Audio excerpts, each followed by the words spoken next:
Peace, good morning. I'd like to welcome you back to another edition of the Foul Playland. As always, I'm your foul player coming back from a long hiatus. But wanted to make this video regarding the content that James O'Keefe has come out with. He of Project Veritas regarding a CNN executive. I think he is a technical executive, which from the looks of it is high up there. Some people were saying that it's like a second in command, like as far as the hierarchy go when it comes to these decisions being made on networks. James O'Keefe somehow got video of through his company Project Veritas of this guy from CNN who is a technical director or technical executive, basically admitting that they were utilizing propaganda. Now, I mean, if you want to say that he used the term loosely as far as propaganda goes, I mean, go right ahead. But when you have somebody who is high up there within the hierarchy of CNN, boldly proclaiming that they that what their intention was as it related to the election, you know, it should give pause for concern, because not only did he touch on the election, but he also touched on a lot of taboo subjects that me and any other random jackass can't talk about anymore, whether it be on YouTube or whether it be in person with you know, the random friend of yours. I mean, God forbid you bring up certain subjects and, like, you know, you come out of a conversation with what used to be a friend saying, I don't even want to talk to this person no more, you know, like. But and that's not because of like whatever views I have. It's just people's overreaction, and, like, you know, you could tell like they've become fully indoctrinated in what they listen to, whether it be on TV or whatever form of media, and you just don't see them coming out of it. Even though I always see there's hope in every situation. But you know, when you have the media, especially CNN, I mean, like, it was day and night, like, you know, T or the last commander-in-chief, because you can't even say that no more, because algorithmically,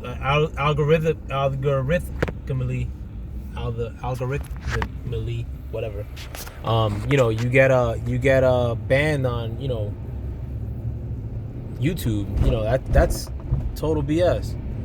I mean, like, you know, the fact that the media, the fifth estate, you know, the government, as some people like to loosely call them, could get away with utilizing propaganda and seemingly overhyping or fear-mongering, or, I mean, propaganda. I mean, like, if I can't contend that propaganda in a regular debate and talk about it with you know, on YouTube or with people, because they become so indoctrinated, then to me it's kind of like you're lying. You know, like, only liars, like, you know, don't want a debate or make it to where, like, you know, if you bring up a certain subject that, you know, you're the asshole.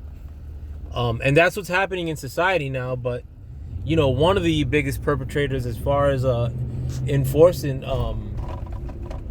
these notions, as far as with the medical crisis that we're currently facing, and with the old commander-in-chief, was CNN. And when they've admittedly on tape said that what they were conducting, it was propaganda, and it wasn't like he loosely said that within this hidden camera video, or he misspoke. Like, he's basically breaking down what they were doing word for word. Wasn't like just like propaganda slipped into the conversation. He basically broke down all the moves that they made, and what their moves are for the future as it relates to global warming, and maybe that being the new fear hyping that they want to go into in the future. It's scary stuff. And I was just talking to my son about that yesterday, because he and I both watched the video yesterday that Project Veritas put out, and we were talking about how it could relate to the future, and like what the gentleman said on the video as far as global warming, or climate change being the new thing that they want to push. But the scarier thing is that your ability to speak about these things is hampered. And honestly, sometimes, maybe in the last year, I would get a little bit down about not being able to talk about these things, and the fact that you can't be around people anymore, where you would have a conversation like that, maybe at your church or at a bar. The revolution in this country in 1776 was basically planned in bars. But the fact that your ability to link up with people face to face, where you would have these discussions, or where you could have these discussions, particularly when your ability to have these discussions online, where everybody does their socializing at today, it's a I would get down about that, in this past year. Now I really don't get down about that. The fact that people are so brainwashed seemingly, or the fact that you can't really enlighten people with at least your point of view. I look at it with a bit of optimism. I think a lot of people, at the end of the day, maybe God intended on leaving them behind. And I'm not religious. But yeah, maybe I'll get a little religious in saying that, if there were a heaven and I were headed there, which I'm probably not, but would I want a lot of these random jackasses with me? Hells no. In fact, I want nobody with me except my family. My immediate family, the ones that live in my house. Maybe my brothers and stuff could go to another heaven. But and throw a few broads into my heaven too, a couple extra wives. But besides the point, the big thing with all this stuff, I don't your free speech should never be infringed upon. I don't care if you're racist. I don't care if you have way different points than me. And again, I'm Puerto Rican, and I've dealt with legit racists.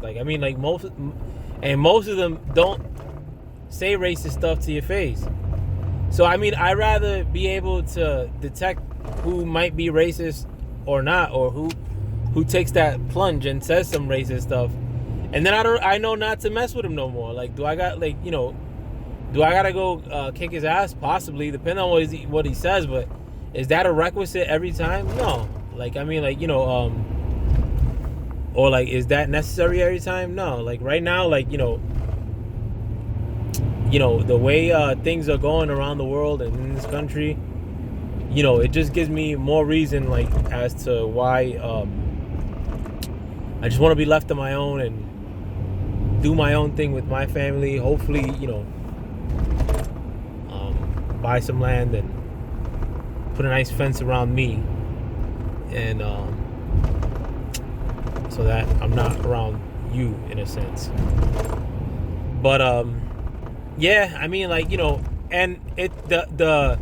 my optimism is not that this story is, even though it was reported on MSN, so I'm not BSing about this, and it's not going to be widely reported, I know for sure. And it's not that MSN is reporting this because they're trying to topple CNN and bring viewers in their direction. I just think that they had to give it some coverage, maybe, and sequester it on this small on a internet site, or maybe give it a little bit of play, but don't make it like a big deal. Had it been like Trump that did something like this, like they would never stop reporting it. And I already messed up by saying the name that shall not be said, but if you don't know my political views, I mean, like, I'm pretty sure you get an easy inclination as to where I lean. But I think it's one of the most power boss moves that he's kind of a step back from everything. Like, I mean, you don't hear a peep from him. I mean, he's been putting out tweets lately. Yesterday he said one that was a little bit disappointing, but or he's been doing tweets on the daily, like one per day, like lately. And again, yesterday's was a little bit disenfranchising, but I guess he had to because of the news that happened yesterday, which you can't report on either, regarding Johnson & Johnson. But the fact that he's taken a step back and let things play out the way they have, it's kind of a boss move, and you really either gotta let things go into a real lockdown, or let the things get back opened up. I mean, good luck. I mean, like, keeping people locked down another year, like this summer. But I mean, when people get back to talking to each other in a format where they don't think that they could be compromised, or whether that be like through somebody sharing like what they think, like God forbid, or where they could talk face to face with people, or with like minds, and not feel like they're they'll be ostracized for doing such. I think when that does happen, I think a lot of things could start switching up for the better. I mean, like, I think and that's where my optimism lies. And if you don't feel, I mean, if you haven't heard that from anybody else, well, you're hearing it from me. At the end of the day, I mean, like, I love mankind, but as bad as this country has been, like, I mean, like, I came from Section 8. Well, like, as bad as you think this country may be, I've been to far crappier countries, and I lived in a liberal country, Germany, that sucked. Like, I mean, like, my friend who's like a millionaire several times over, like 100 millionaire. When I met him in Germany, I remember he worked as a security guard, like an armed security guard, and he used to get paid like $900 or something. It was like a crazy amount, and like his check would be like $900, and he would bring home like $340. And I used to think, like, man, this shit sucks. And every girl I would meet in Germany had their own apartment, like, and they wouldn't work. I'm like, and I wouldn't be opposed to that. Like, I think everybody should have somewhere to live. But when it affects the working man that bad or that much, like, when you got to pay that much tax, like, I mean, something's wrong with that. And like, and it's not just a critique on Germany. I've been to other countries that were pretty crappy. France is another one. France sucks. And not because of liberal, like, it's just dirty, man. France is bummy as hell. And I got into 2 fights in France too. Like, you don't want to live there.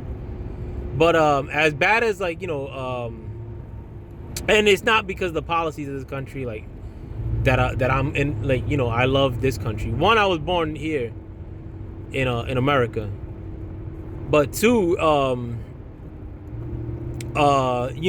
I came from Section 8, dirt poor living, and I live a really comfortable lifestyle now, and I don't look at it and become comfortable in my lifestyle. I want, like, more for my family and myself, like in the future. And it's possible, it's attainable.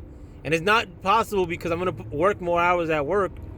It's possible because I have an entrepreneurial spirit, and that stuff could be nurtured here in this country, like, whereas elsewhere, it's tough to be able to want more and be able to attain it. But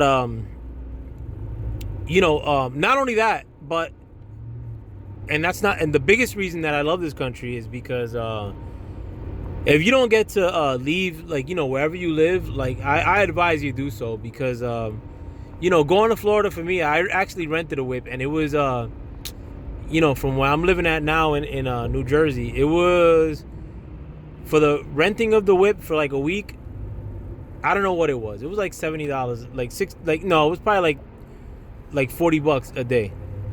And to drive to Florida, it probably costed me $100, like in gas and all that shit and tolls. No, it's probably like $150. No matter, whatever. It's still cheap. But you just see, like, I mean, that's driving 1,000 miles plus, and you see how gorgeous this country is. And I mean, like, not only like just from here to Florida, because that's probably one of the crappier drives you could do, but when you go out to Montana, New Mexico, Texas, like, I mean, this country's gorgeous. Like, the California,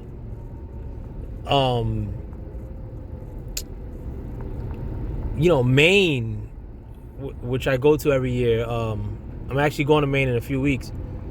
This country is just something else, man. Like, you go to Germany, and you could drive 6 hours either direction, and it looks the same. It's just crappy. It looks like what I'm recording in this video, like Bland Highway. But actually, it looks worse because you don't see a lot of like different shit like this. Not that this is pretty, but it looks different. In Germany, you just see like crap trees, but you drive around this country, I mean, you see lakes and waterfalls and mountains, eagles, like, hawks, owls.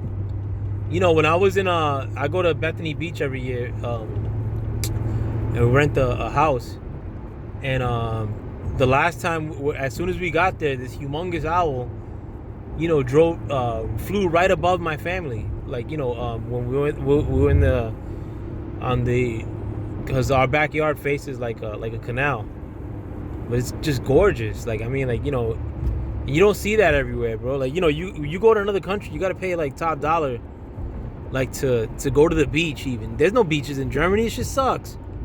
There's fly beaches in America. You go to Florida, there's like a fly beach every 2 minutes. Juno Beach, fly. Like Cocoa Beach, fly.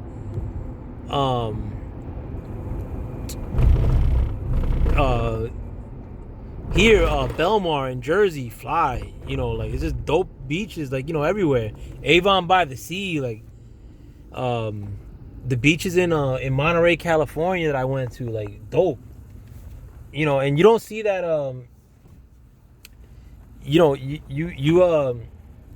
like, people, and when you go to these places too, you see people from other countries, like, here, like, and they wish they could stay here long term, because it's just a fly living out here, man. Like, and if all that shit with the cops and all that stuff, like, I've been fucked with by the cops plenty times. I've said it before, just because I'm conservative in my views, like, I don't fuck with cops one bit. I can't stand cops. Like, I think they're crybabies. But one thing though, like, when I lived in Sunset Park, like, I was getting fucked with cops like every couple minutes. And now that I don't live, like, that I live in beautiful Nutley, the suburbs, I haven't been fucked with the cops yet. And, like, when I moved when I left Sunset Park, I moved to Jersey City, which is like another hood, and, like, I got fucked with by the cops like in front of my son and everything.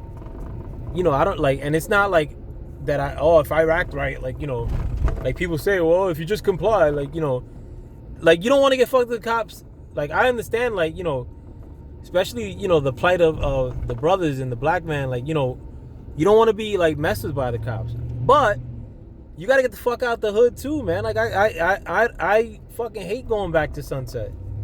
You know, like when I go to Sunset Park, like, you know, cops grilling me, I'm like, I don't want this shit. Fuck them. Like, you know, like you don't want nobody to have control over you. And when a cop deals with you, even if it's for like 3 minutes, they have control. And you know, if you want to limit that, like, I mean, you know, you come live out here, beautiful Belleville. I mean, or Nutley. I mean, like, you know, who, like, you know, and I put videos out like where I used to live, like my old building, like fucking bullet holes like in the windows. True story. It's not like, you know, I'm saying like, or trying to sound cool, like, you know, fucking legit bullet holes, like in the windows and in the wall. One of them like was for my man's, like when he got bucked at on a deal gone wrong. You know, do you want to be living in all that shit? Hells no. Like, and if you can't do, you know, I always thought that I'd be stuck. Not that I'd be stuck there. I was proud to live in, you know, Sunset Park. And